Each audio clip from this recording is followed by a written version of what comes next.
ride.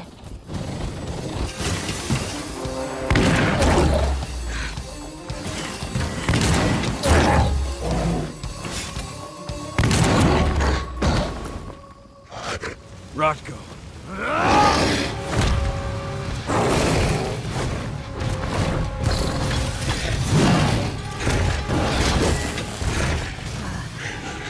You'll regret that.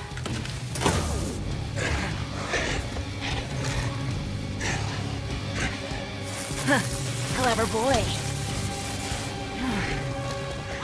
Werewolf the Apocalypse Earthblood was released in 2021 and developed by Cyanide and published by Nacon. Now this game came out on PlayStation 4 and 5, Xbox One and Xbox Series X and S, and is also available on PC, and is essentially a hack and slash stealth-ish kind of game with some RPG mechanics. You take the role of Kahal in the world of darkness. Imagine a supernatural America where vampires and werewolves are very much real, but are having the shit kicked out of them by humans for some reason, because that's apparently what would happen. I'm fairly certain we would get shredded.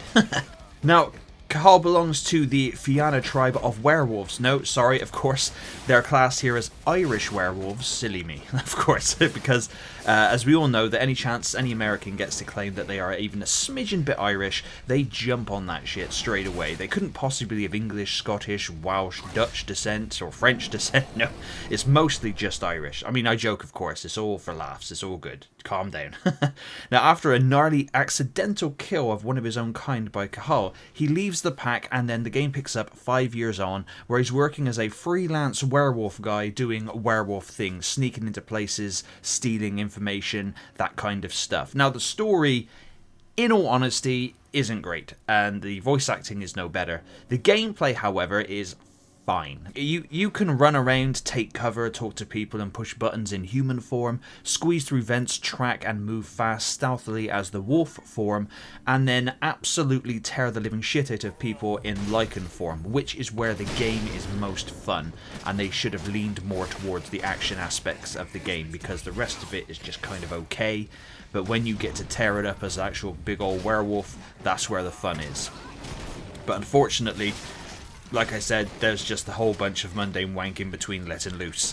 And you can level up and apply skill points to skill tree to unlock new moves and buff yourself up, etc.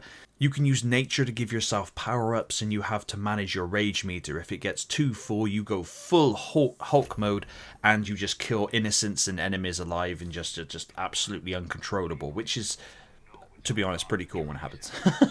Now, its setting, premise, and some ideas within the game are pretty cool, but the execution just leads to a very bland, okay-ish experience. There are side quests that can be obtained from the Great Spirit, but nothing exciting happens really to be able to brag about it or talk about it.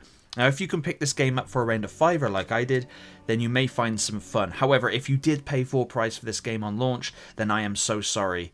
It is what it's trying to be, which is absolutely fine. Not everything needs to be absolutely insanely top form graphics and whatnot, but unfortunately, if a lot of the pieces that they're trying to fit together are just very vanilla, then the game is going to come across very vanilla. It received more positive reviews when it was released, more like middle to positive, but like I said, it is just a budget game at best. But when you get to rip and tear as the full-on werewolf, it is pretty great.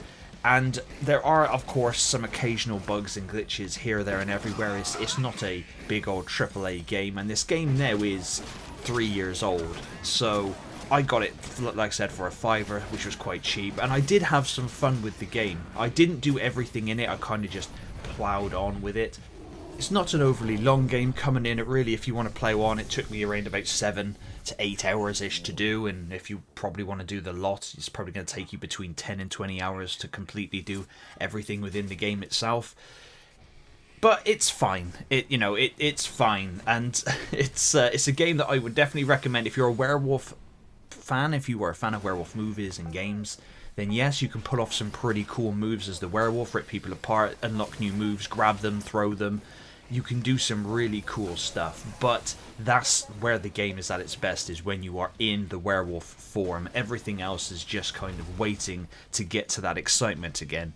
But please let me know in the comments down below if you have checked this game out. I just wanted to make a little video on it just for those people wondering. I wonder if it's worth picking up, because as we all know, life is very expensive at the moment and we can't just throw money around willy-nilly anymore. But thank you very much for watching.